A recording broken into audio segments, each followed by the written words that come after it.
On a dreary morning in Washington, D.C., layers of donated clothes keep them warm. All they have resides at their feet or in their arms. Finding shelter and food defines their day. Dawood Proctor knows this struggle all too well. I mean, I see people come past and laugh at the homeless and you know, might look down on them, but if you really look at it, a lot of people ain't number one step away from being this way. Franklin Square is one of many places in the nation's capital inhabited by those without a home. And it sits just 2 blocks from 2 very different houses. To the west, the White House. To the east, Mayor Kebab House. This is Sunday morning. Owner Kazi Manan was in early on this particular day. With every dish, magic is that how much you had to stir it. He and his staff are preparing a special feast for customers at his Pakistani Indian restaurant. Potato, cauliflower, chicken, naan bread, chickpeas, and vegetable biryani. But these dishes are destined for an audience that's rarely welcome in elegant eateries. I knew about this place being here and passed it through my everyday travels. For the past few months, Manan has opened his restaurant to the homeless. Oh, we are blessed. Look, blessings are here. They're waiting for us to serve them. Isn't it amazing? Sometimes it comes in 15, 20. Sometimes they come like nobody.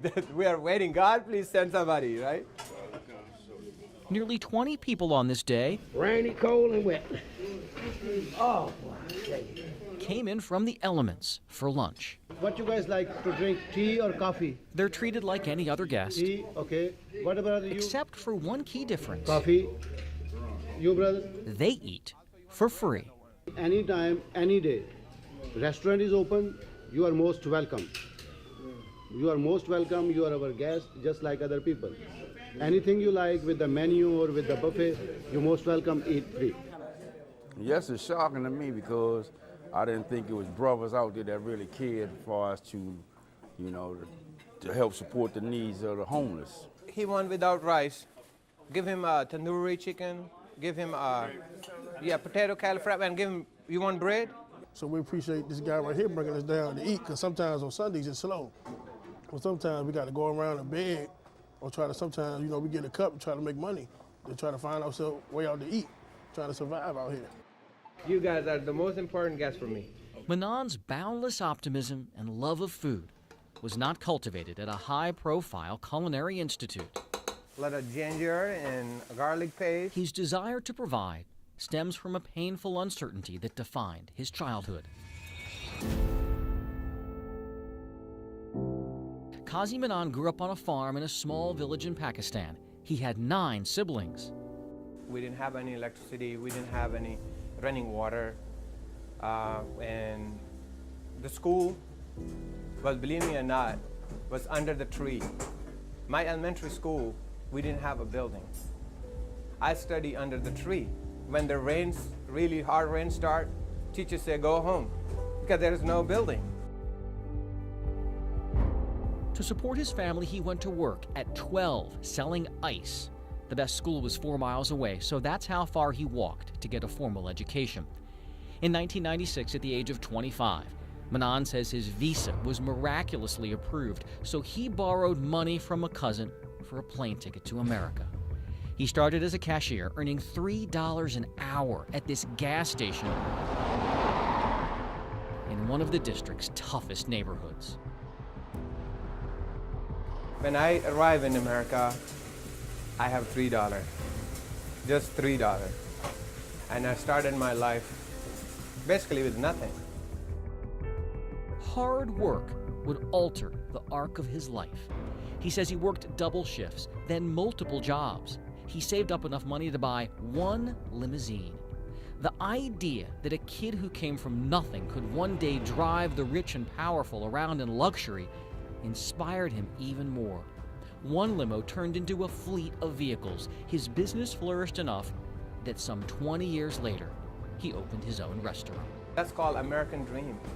You know this, like this is the only country where you say American dream, not in any other country. Wow. So yeah, he kind of understands. That's a good thing. Now that makes sense now? Yeah, it makes sense now. That make a lot of sense.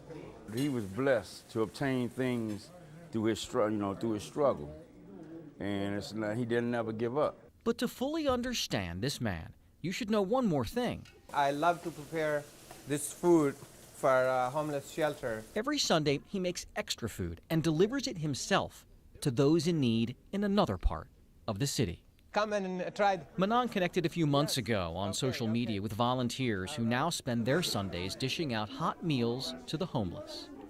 And they make you feel that you are valued. For shelter regular Ron Verker, having hope on the Lord's Day means everything to him. It's huge. It's huge to know that I'm just this nothing, I'm nobody, but God thinks I'm somebody. Yes, thank you, yes. Kazi Manan says a skeptic recently told him that if he gives his food away, he'll surely go out of business in no time. Manan believes the more he gives away, the more God will bless him. I think this is all from God, and because of my mission is from God. He will always carry with him what his mother told him about holding tightly to his faith in the face of despair. She said, if you share even when you don't have, God will take you from darkness to light. That's the whole answer to life. You know, being blessed by God. And God will help you, and I know He will. You know, you got to make the first step. He ain't gonna do everything for you. Jay Korf. In my heart, it feels a blessing. It's a blessing from God. ABC 7 News.